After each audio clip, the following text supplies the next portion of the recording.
blackberry, though. I do like this. This That's is great. really good. I also love that it's like this.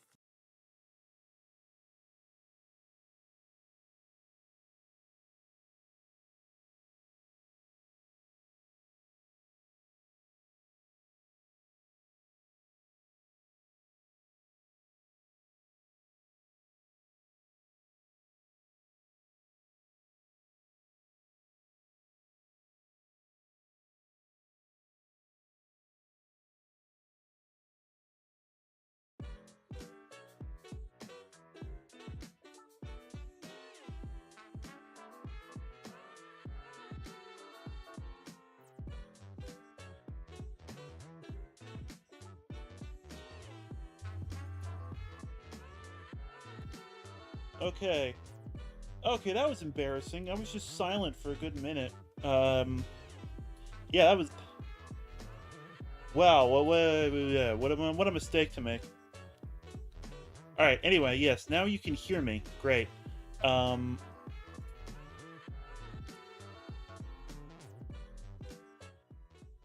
I just got done saying that it has been a minute since I've streamed.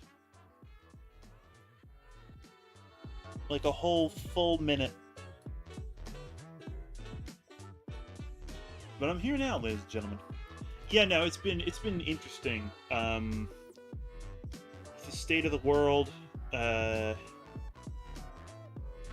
state of my own life. There's been a lot to keep up with, and so my mornings have been bleh, sometimes. Been a lot.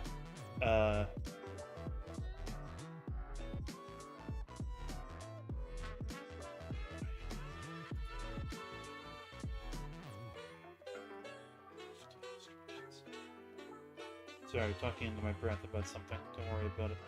Hang on, here it is. Okay.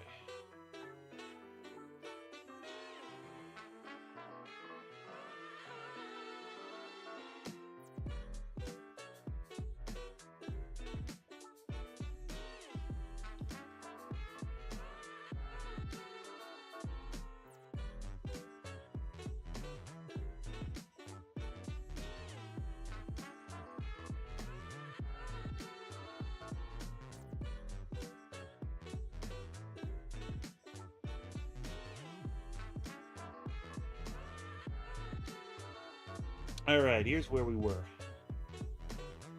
Let's just get this thing properly started. Ba-bam! Alright, so, we were monitoring an issue with my stream connectivity last time, and the time before that, and my disaster of an attempt at a game stream last week. Man, that was embarrassing. Thank God it's Monday. Actually, no, never say that, even in my situation. But no, thank God that Tuesday is tomorrow. I'll get to redeem myself by doing an actual game stream. The new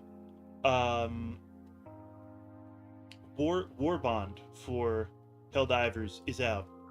The war bond of murderous intent.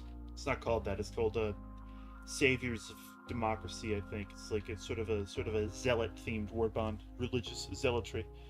You know, because it's a commentary on autocracy, the whole thing. All right. Are you proper? Yes, you are.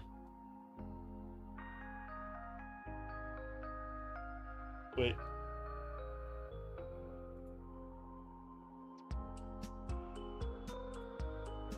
There we go. All right. Now, what the hell was I saying? Yeah, no. So last week we were going to do a Helldivers only stream. We encountered the problem that both of us, me and Fibonak, forgot to update our freaking games, and then with the frame rate dropping that I was experiencing, and just like everything else, it was just like, screw this. Why are we even trying? This is a failure. Abort next week. Or accurately, I was gonna do like another stream tomorrow just to do something. But yeah, last week was hectic, so that just didn't materialize for one reason and several reasons. But yeah, no. This week we're gonna do what I planned to do last week because it's still relevant. Last week we were gonna grind to get enough super credits to buy the war bond, but I've since done that, so we're gonna be grinding missions probably at low levels with the Illuminate to get medals to get the war bond. All right. I forget the hell where the hell I was. So this project, catch anybody up to speed for some reason is watching this stream but hasn't watched my other ones. Bam. I am making decals that I'm going to put on Lego pieces so that I'm going to put on these digital Lego sets that exist in the program stud.io, and that will bada bing bada boom be used in various media.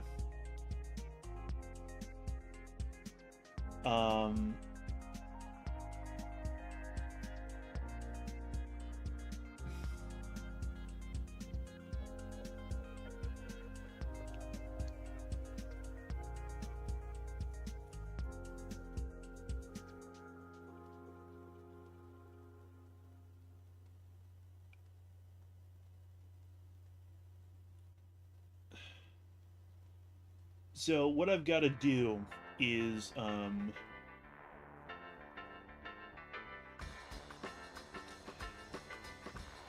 make one or two more sigils.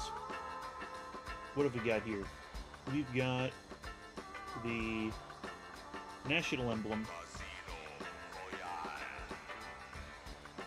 Go away for a second. Yeah, we got to redo this even cleaner with line art. This is a flag that's not important right now. Just did that to do that. The branch insignia, which then gets combined. This is the one we've got to redo in clean lines.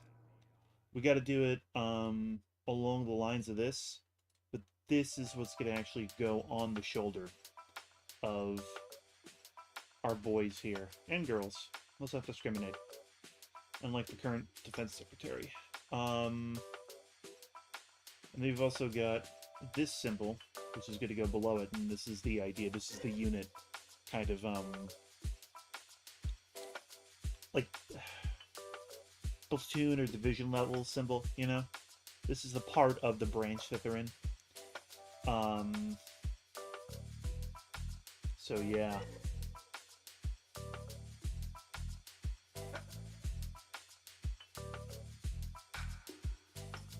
So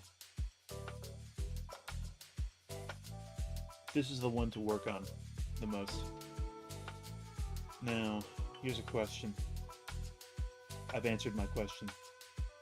Alright. Yeah, that was a resolution test. Yeah, with making things like this, you do gotta worry about. Resolution is one of those things where it's like, the standard is 300 pixels per inch. Pretty sure it's pixels per inch. Dots per inch is like the technical term, I think. And like that's the standard for printing. The standard for web publishing for some reason is 72, which I think is an old standard because it's way too low to get any kind of fidelity, even on just an HD screen. Forget 4K. You should make unless you make a massive canvas, which the thing is that what I'm basically trying to say is that I don't know why it's 72. All right. So here's the thing. Yeah. So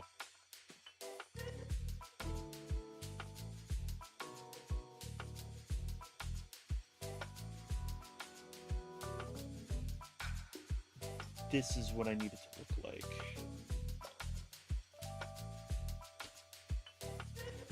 Right.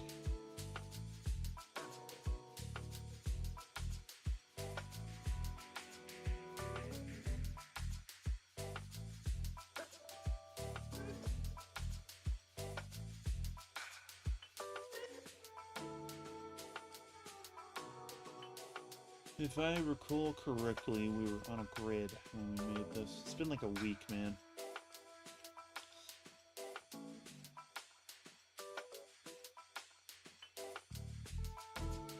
It has been a week.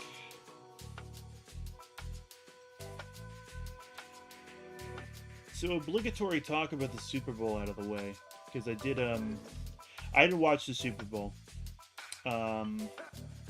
It's too much of a hassle to like pull it up. I was able to follow the game on the radio. Unironically, I pulled up. I didn't actually listen to the radio. I'm not a boomer, but I pulled up a live stream of the radio.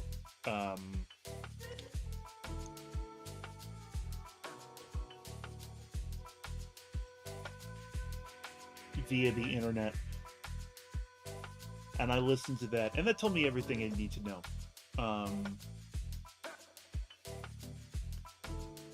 That I cared about in the game, who was winning. That's all I cared about. So it was like pretty much a blowout anyway. Like the Eagles, whose name I say weird, pulled ahead in the early game, and then they just stayed ahead.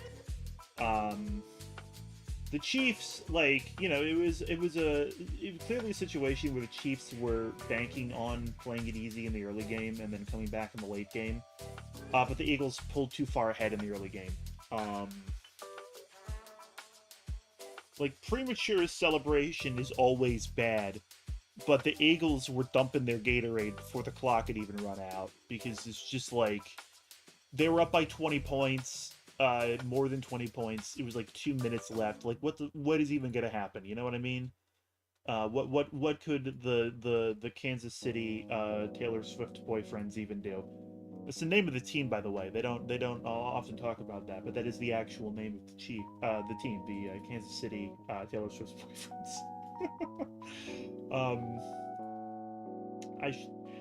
I shouldn't make fun of that one guy too much for having a really hot, famous girlfriend, but no, it's just too fun. It's a low hanging fruit, right? But I don't know why it's funny. You won't catch me having a super hot, really famous, successful girlfriend. I would never. You wouldn't catch me being loved and cherished by an extremely famous, wealthy, successful person. I could never. But seriously, it is kind of like culturally interesting that we like fucking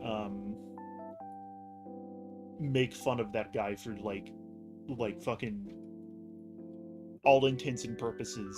You know, Taylor Swift is in many ways very cringe, but at the same time, like, you know, I don't know how to say it other than like fucking point out, yeah, we're making fun of this guy for having an extremely wealthy and talented girlfriend. And that's the medium by which we insult him. An anthropologist could have a field day with that. So could a shrink. Okay, we gotta do all the circles later. No, but anyway, that guy's extremely successful, wealthy girlfriend aside,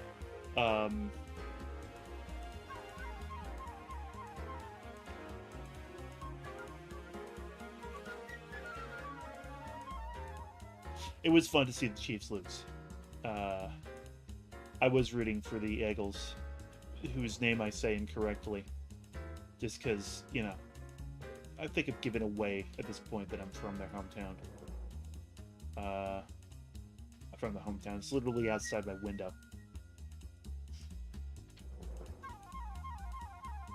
I am a very private person, and so part of me even now is apprehensive to say that out loud, but like, oh no, I'm in a major city. Come for me.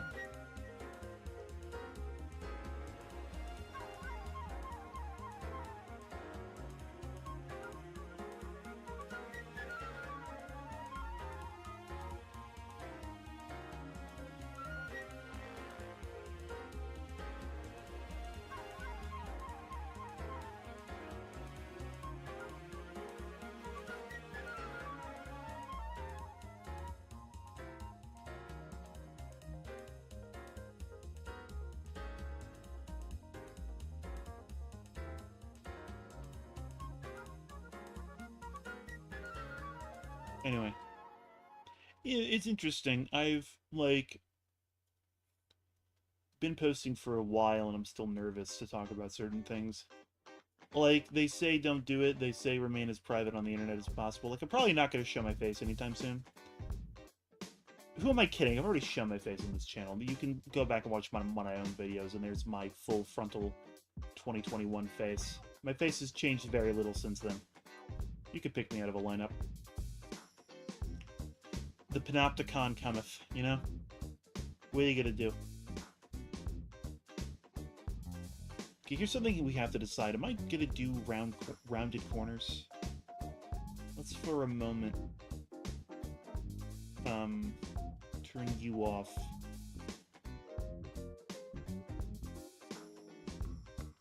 Alright, I'm gonna do this stupid thing and do this entire thing in these square corners and then decide. That is the worst possible thing to do, because I will have to go back and manually change. Actually, I might be able to do it as a batch command, I don't know. I say command like I'm being fancy. Select all. See if I can change the properties of them as a group. I might be able to, it's quite possible. But I don't know. Anyway, that halftime show, though. That was nice.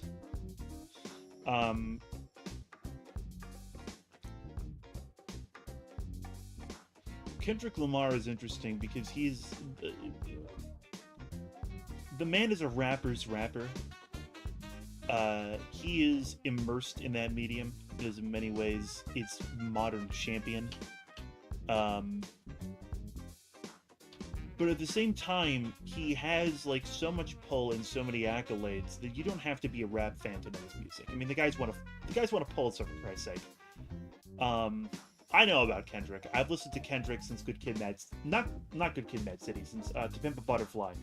I went back and I listened to Good Kid, Mad City later. I listened to Pimp a Butterfly, yeah, in high school. It was literally insight into the kind of kid I was. I literally read an article. This is when I was in high school.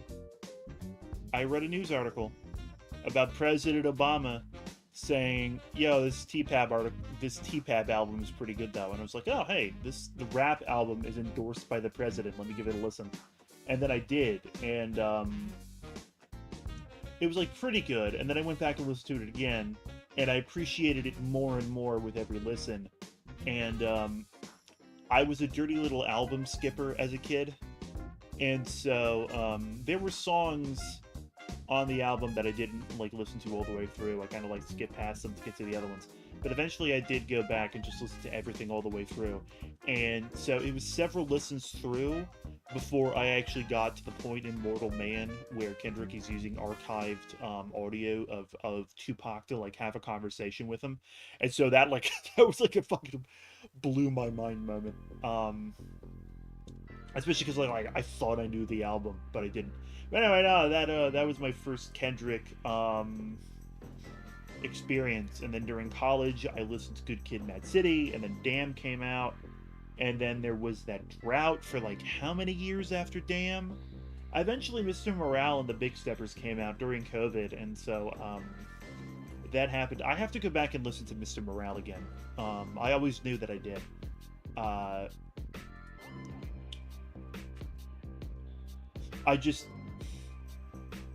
That's one I haven't given enough time to really know my thoughts on it entirely. Wrong. Let's see here.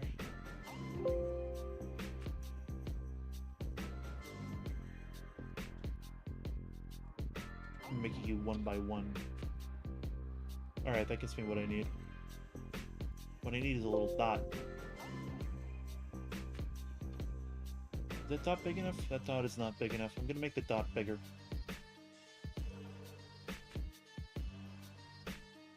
No, but anyway, like, yeah, talk about a culmination with that halftime show for what happened last year.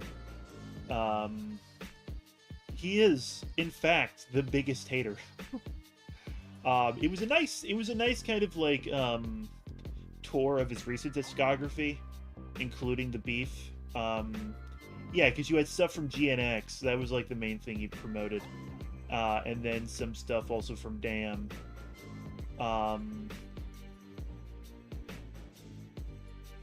Yeah, it's funny that Damn is like the major sea change in his discography, that we have sort of the pre and post Damn eras. I always feel like T-Pab has kind of been forgotten. Um, which is a shame because that album is really good. Like, I think it's the sophomore project, which is a term that you see in a lot of you see that term discussed in art, right? Where you have the breakout hit, and then you have the next thing that you want to do after that. And for a lot of people, that's a more ambitious thing, or it's a thing that's more rushed because you had years to work on that first thing, and now you've got to put out the second very quickly. In K-Dot's case, it was the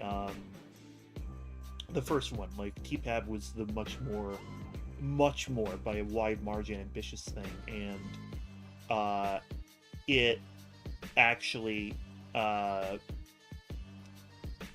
like, the risk is that with that experimentation, you don't necessarily, with the sophomore project, you have the experience, or no, you don't have the experience. You have the ambition, and you have now access to more resources than you did before, but you don't have the experience, right? And so you're experimenting on a very large stage with everyone watching you. It's a very interesting thing that can happen. Sometimes you fumble the bag a little. Kendrick was being his very artsy experimental self, and in that way, T-Pab was not a typical rap album, which is what I liked about it when I first read it. Well, I listened to it because I'm not a typical rap fan. But I can certainly see why, and I think this is what happened. You know, people that listened to Good Kid, Mad City, which was a very traditional... Under the surface, Good Kid, Mad City is not traditional, but on the surface, it has the edifice of a very typical rap album.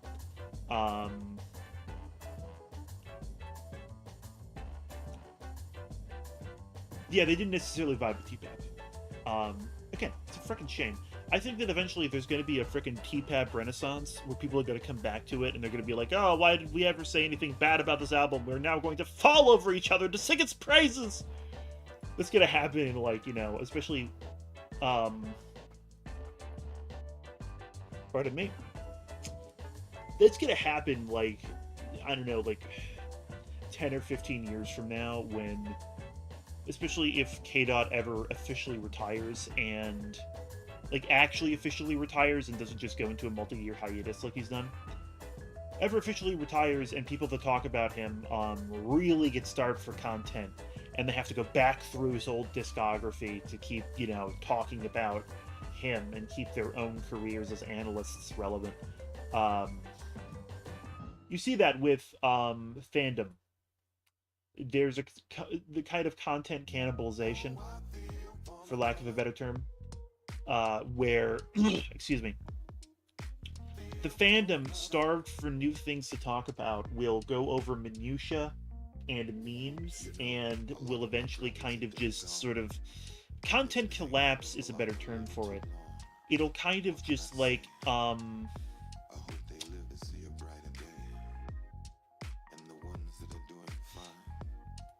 I don't know a better term than eat itself. Yeah, for a lack of things to talk about, it'll just go into more and more minutia and, like, strange off-topic things, you know? Like, if you go to r/prequel memes these days, which is for the Star Wars prequel, you'll just see them talking about, you know, it's just in-jokes and extreme minutia and elaborate fan theories all the way down. Because, you know, it's been like 10 years or more since the Star Wars prequels. The same thing with, like, K-Dot content. Like, after, like, K-Dot stops putting out new music because he's dead or he's really retired for real this time. Or we just go through a drought that's long enough. People will go back and analyze old stuff, and within there, T-Pab might get its proper day in the sun. if it hasn't already, I will admit that I'm outside of the discourse. I'm talking about my perception of how TPAP was received. I don't know whether or not there's already been that reevaluation, or if it was the reaction was even that bad in the first place. But the point is, returning to my original point, man, I'm just riffing today. For the Damn era, the Mr. Morale era, the GNX and Drake beef era, the Super Bowl thing was a victory lap for all of that, including the beef, which is the funniest part. God damn. It's funny. I had a so I have the opinion that the Drake beef wasn't just a rap beef. Like, Kendrick is attempting to and succeeding in effecting a change in how the rap industry works, what it benefits, who benefits from it, what it extols, what it values. In taking on Drake, he is attempting to shift the industry's concept of stardom away from what Drake represents and towards something that is hopefully better for the culture, being black culture, rap culture, a sort of consortium of all of those things.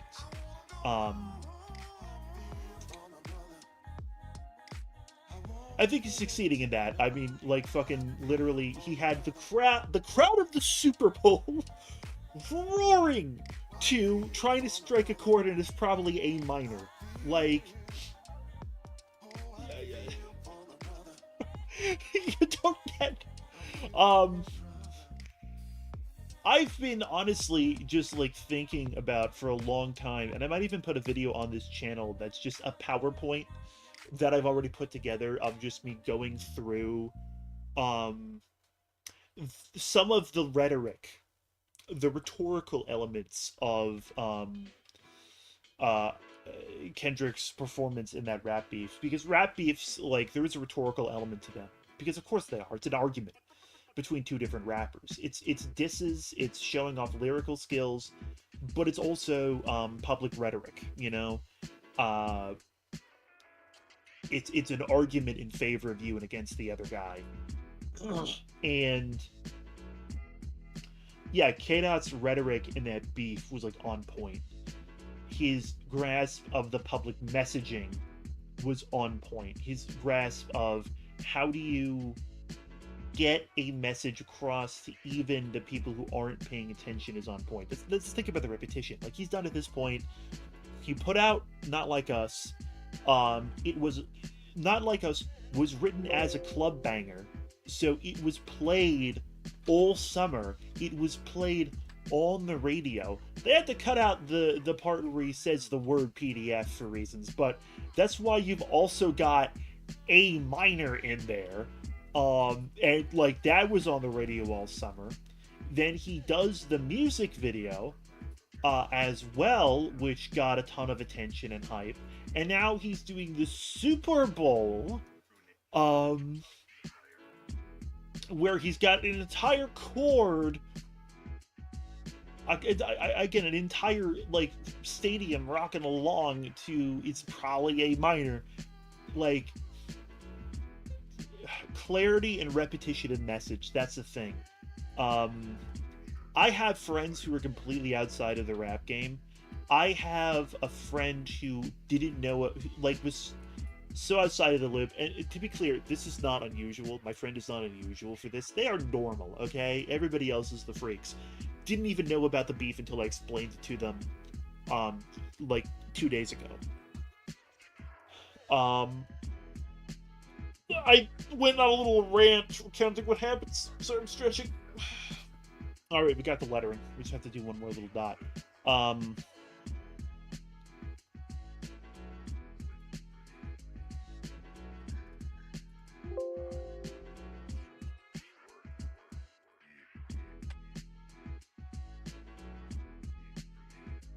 Say, Drake, I hate you like I'm young. It's so fucking catchy, though. God.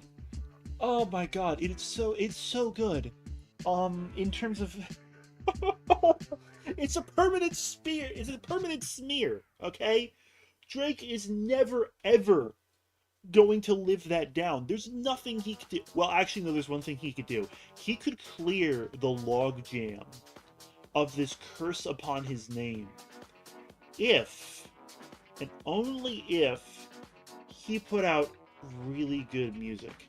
He put out an album that redefined his public image and completely changed the elevation he sits at in terms of artistic recognition. Like, he could put out his own, in the same way that Damn was a artist-defining album for Kendrick and kind of ended the era of what came before. If Drake put out something that was artistically on that level, he could clear the logjam of Not Like Us and step into a new era. I don't think he'd ever become as big as he was.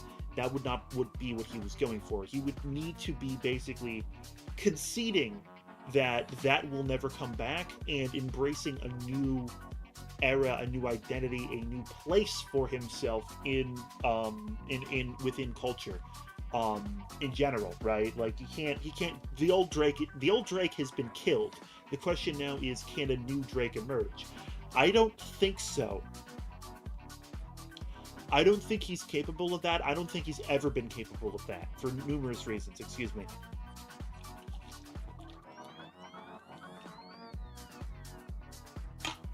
The old Drake is all there is. The old Drake is all there is, and it is not capable or interested in changing. I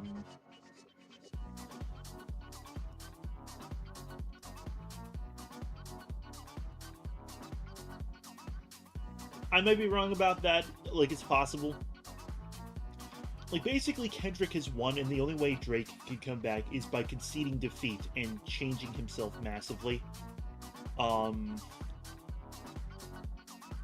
But yeah, what he would have to put out is something that has, in the same way that Kendrick's work does, genuine artistic value to the culture, which is a term I keep using, and I'm kind of stealing it, but I don't know if there's a better term for referring to the sort of overlap between, like, black culture, rap culture, music culture, this sort of miasma that is very much one thing but is also multiple things. I mean, Kendrick Lamar himself said it on What the Culture Feeling, you know what I mean? Yeah, no, so if Drake, like, completely reinvented himself and just conceded to becoming a niche act that actually digs into his soul and finds authenticity, he could come back. He could come back in a way that is meaningful, in a way that actually receives accolades and is worth talking about from somebody like me, right? But yeah, probably not gonna happen, because, like, why the fuck would he do that? The man is motivated by fame and money, and he knows he's not gonna get one, but he can get the other by streaming gambling on Kick. So he's just gonna do that. Probably. Could be wrong. Which, that's the ultimate defeat, dude. Like, Crash, the path that many people have speculated that he's on, where he's just gonna step away from the rap game and become a fucking Kick streamer, and just, like, sell gambling to children. There is no better. That's the one thing that Kendrick cannot do. He could not write a better diss than that literally happening in real life. Not possible.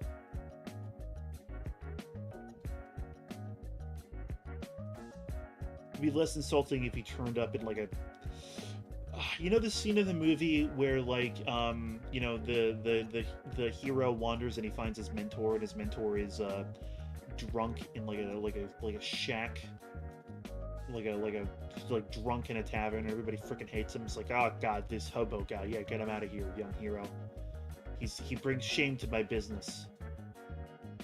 Like, that's the level it would be on. Except, you know, fucking typically in that story scenario, the old mentor is a beleaguered old man with a good soul who has something worthwhile to teach a hero. That ain't Drake. That ain't Drake. That is not Drake.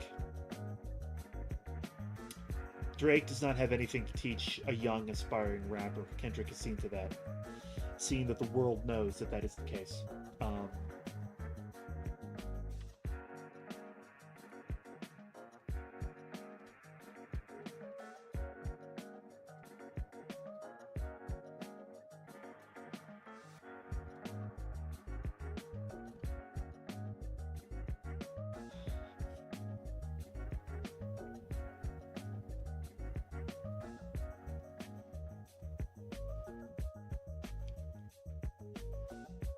Alright, we gotta...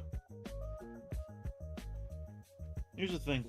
I'm not really well versed on the shape combining tool in Photoshop, and I don't think it would really help us here, so I'm gonna have to do this manually by rastering some of these lines.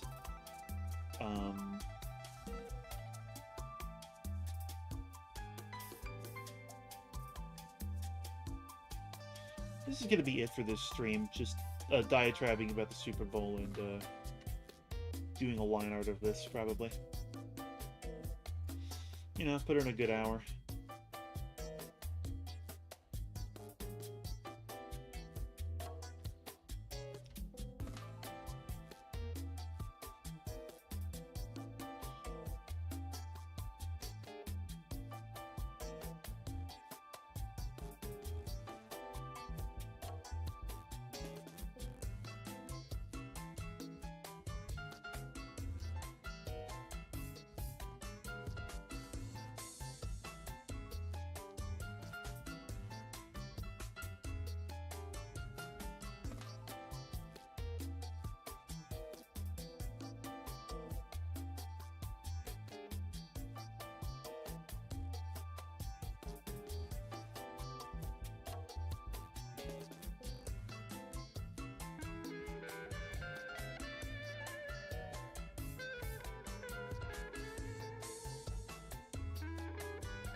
Alright. So, we're gonna do something special for Uno, Dos, Tres, and Cuatro, because these are not lined up. They are at different places, so I can't just do another circle. I don't think.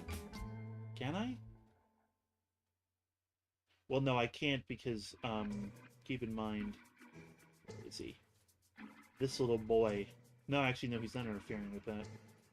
I have to do him separately. I need to do a finer line art of this, and then cover it over with the actual line shapes. Especially if this is going to be difficult. I'm thinking of doing this as this Heron engine as... I keep calling it a Heron engine. I'm pretty sure I'm the only person in the world who calls it that. This Greek-style steam engine thing.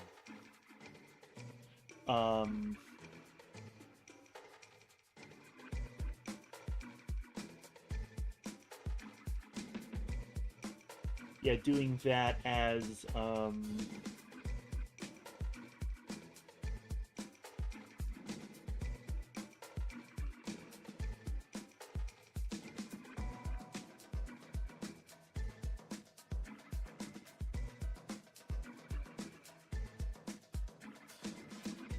brushwork rather than lines. Because I don't know if I'm going to be able to do it in a way that doesn't look like shit. It's a more complex shape. Same thing with the dog tooth. I just don't know.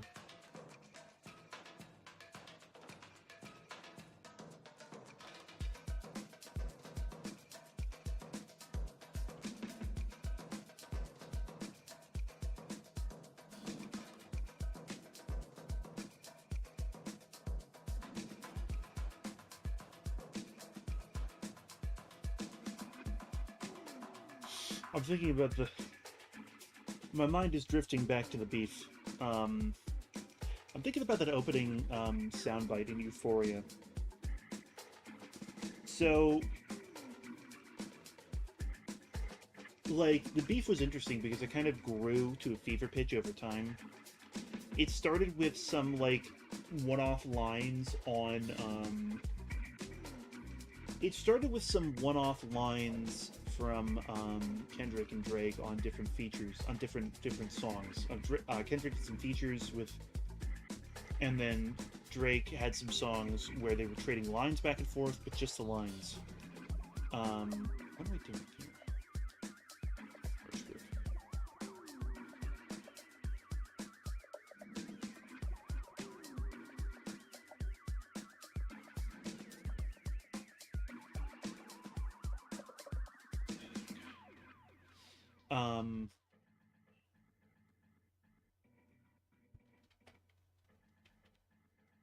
Euphoria was the first K-Dot song that was fully just part of the beef. And I forget if Drake had one that was...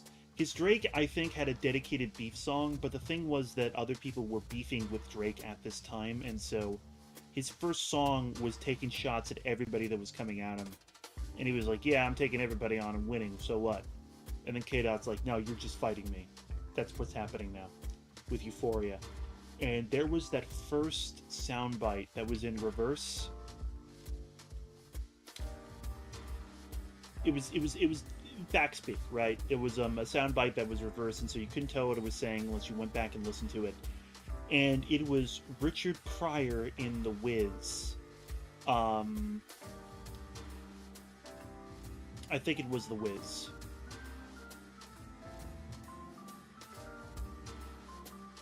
I'm 99% sure it was The Wiz. I want to fact check that real quick. Ba-da-ba-ba-da! Fact check. Richard Pryor is...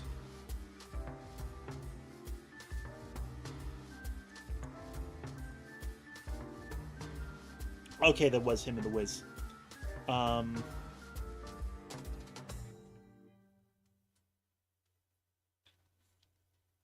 Yeah, no, like,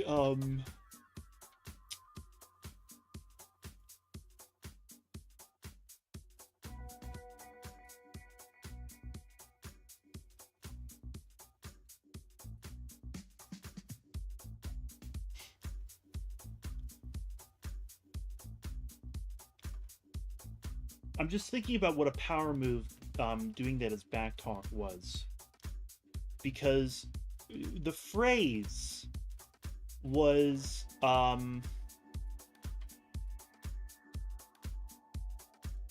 Richard Pryor as the wizard in The Wiz saying, everything they say about me is true. I'm a fraud. I'm a phony. Which you could obviously read as Kendrick saying that about Drake through Pryor, through that line from Richard Pryor. And the thing is, doing that as back talk is such a goddamn power move the more I'm thinking about it, because the thing is that, like, most people are not going to reverse that.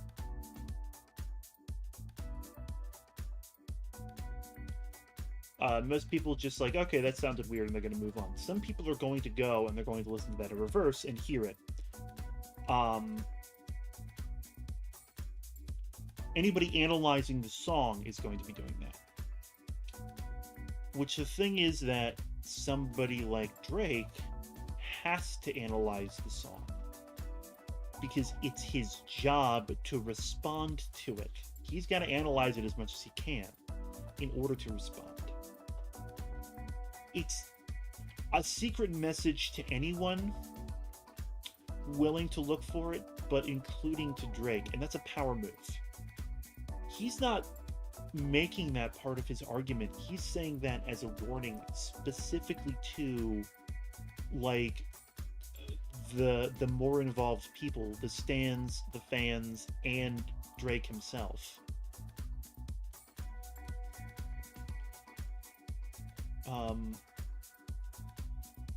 Yeah, and then, like, yeah, it's a power move because he didn't frickin' need it. You know, he's able to, in Euphoria,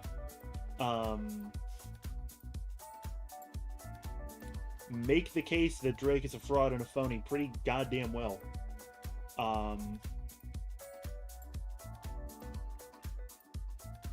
I do say so myself.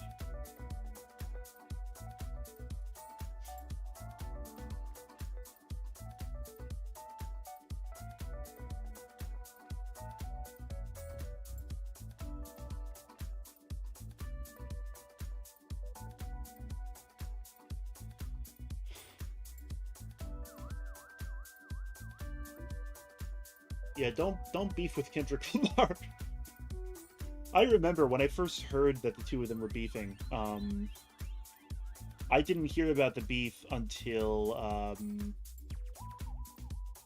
the day that 616 in LA dropped. I heard about the beef, and I didn't hear about it from 616 in LA. I kind of like heard about it that day and caught up. But the idea that Kendrick and Drake were beefing to me at the time was kind of crazy, because it's like, it's Kendrick, for Christ's sake. How the fuck is, like, Drake's a good performer. Like, that's the essence of what Drake is. He's the whole time he's a musician, but the talent that he brings to what he does is his acting talent. That's always what he's done, you know? He's good at playing a character, you know? He created OVO, like,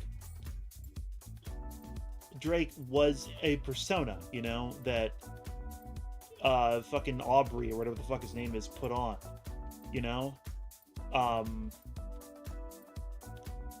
That's a good and bad thing. Every artist does that to a degree, and it's just a matter of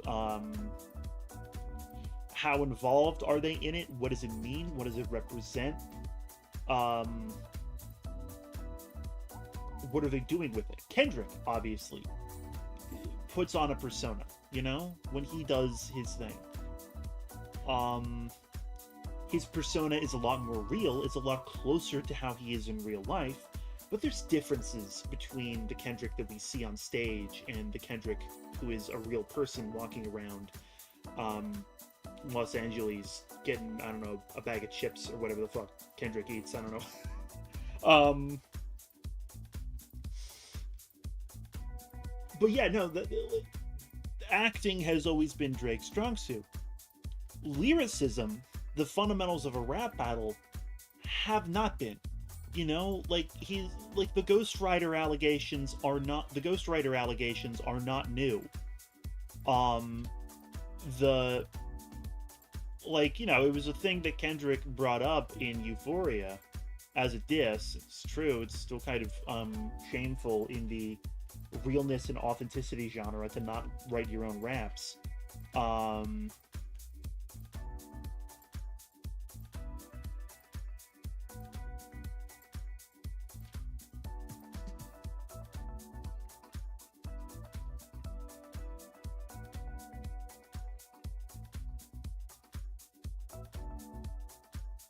Okay, now I'm seeing why. Let's see how this looks.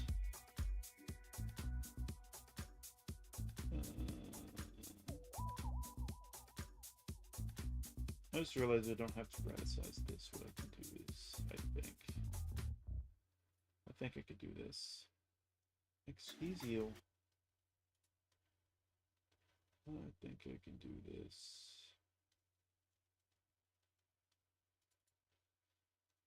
Masks are not one of my strong suits. I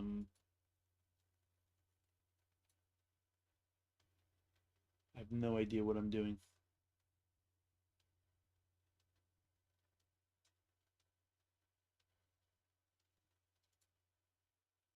We're gonna screw around with this a little bit, and then that's gonna be our day.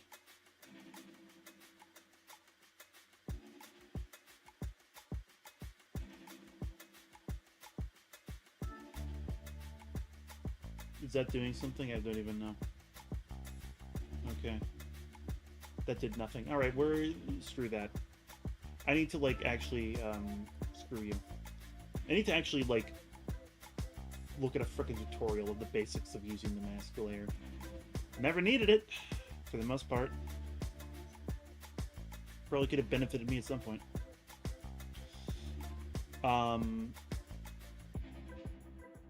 What the hell was I saying? Yeah, no, Drake is not a rapper's rapper. Kendrick is a rapper's rapper. Like friggin' you're trying to get into a battle of lyrics with a man who won a Pulitzer. That's going to be very difficult. Like the idea that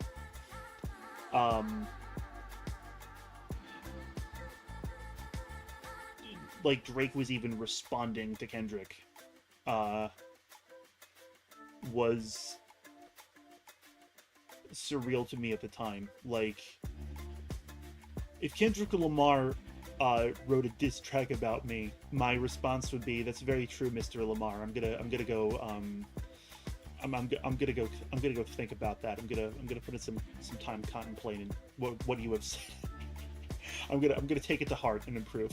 I'm not gonna like make any kind of just like screw that, man. Like, you saw what happened when he decided, yeah, no, I'm gonna fucking respond to Mr. Pulitzer and try to out-rap him. I'm sure this will go well.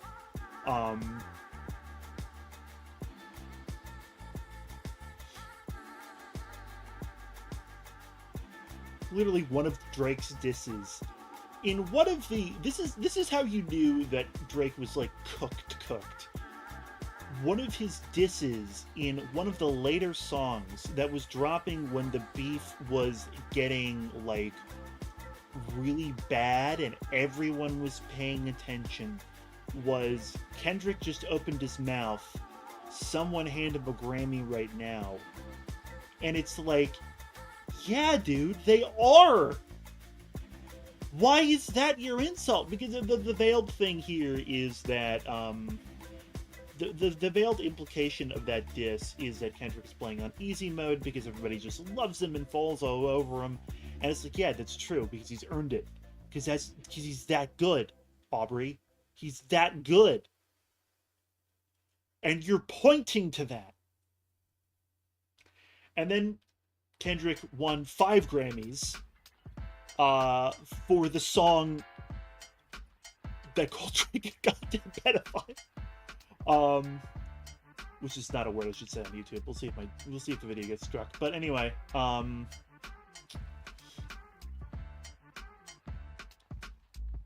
yeah, no, the ending of a long saga. I think that so my conspiracy theory is that the music industry in general has had it out for Drake for a while.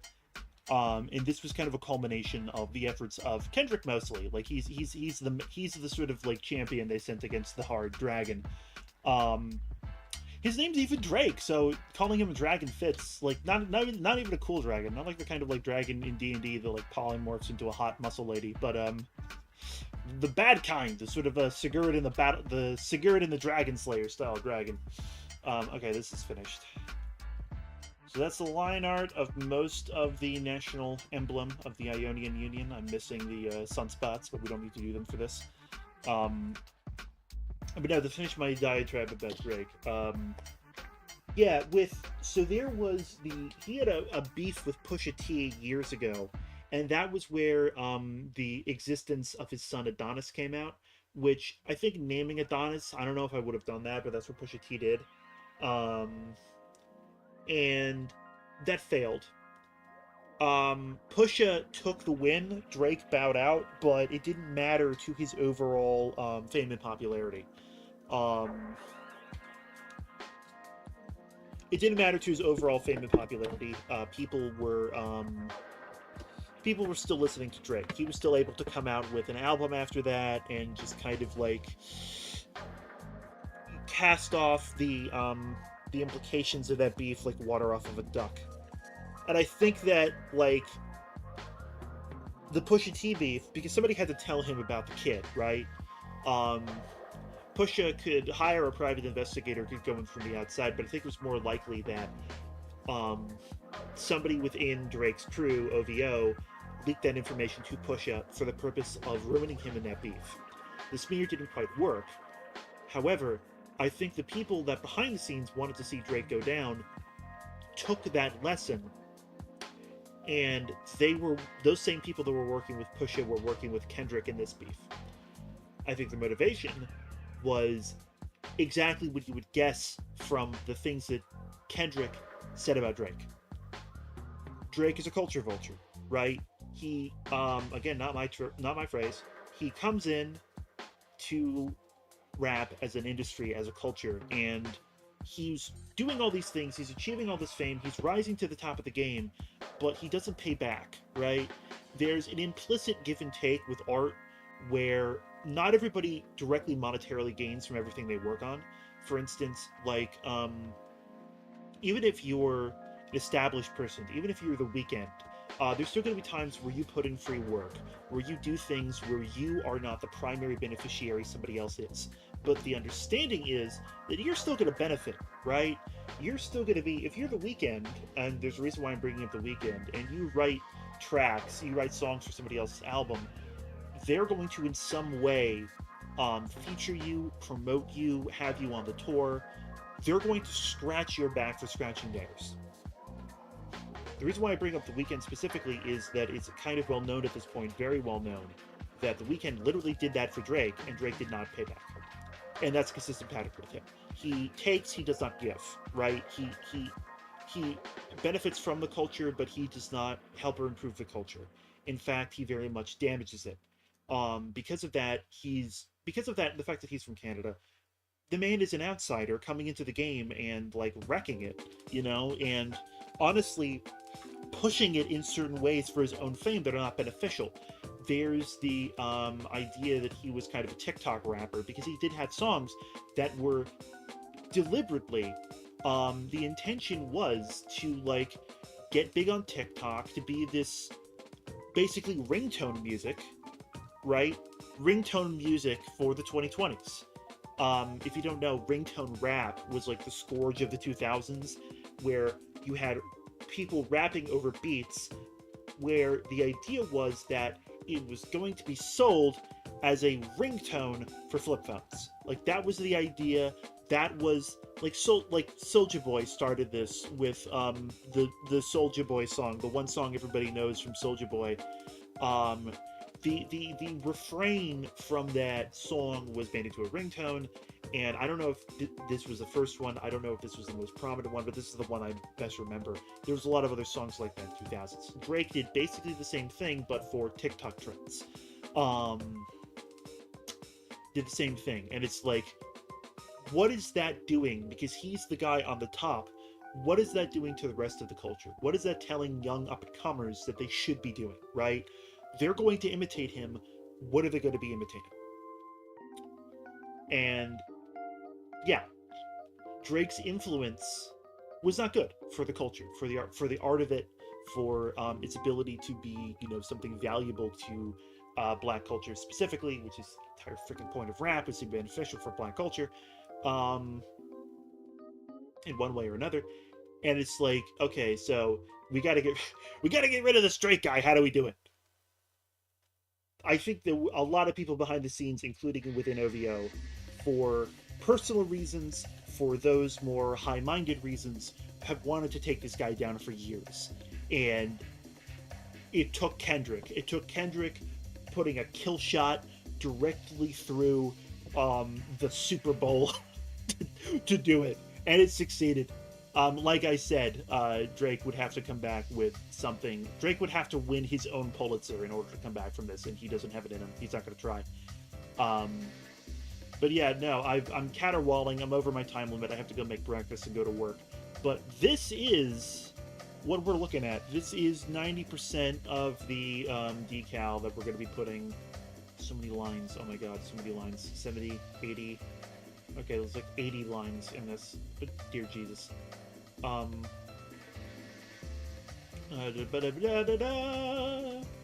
Diagram. Yeah, so there, that's where it's going to be in the finished product. We have to add some elements to it, but blah blah blah. There we are. Yes. But then after that, we're going to do the unit insignia. Probably the ranks are just going to be simple squares.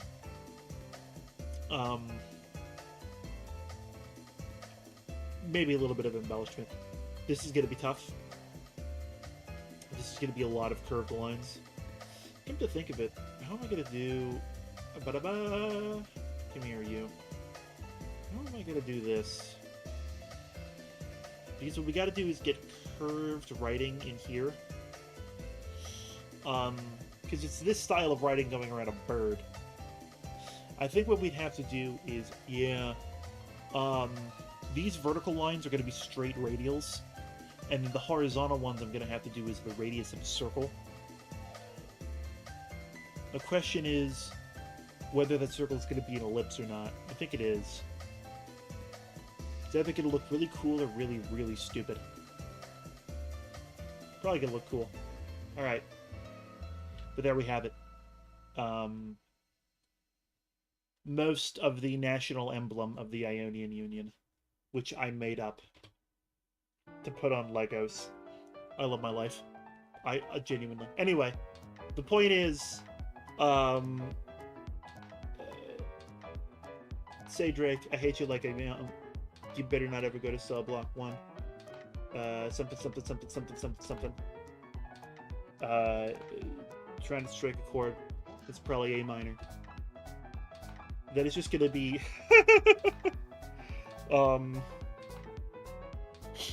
eternally drilled into the American subconscious, where it deserves to be, honestly. Alright, outro. I do an outro thing. I'm fancy, look at me. Fancy, look at this, outro. Yeah, see ya tomorrow at 7, anybody who's interested, for a game stream, where we'll be hell diving, and then hell diving, and then hell diving, and then hell diving. It'll be great. It'll be really great.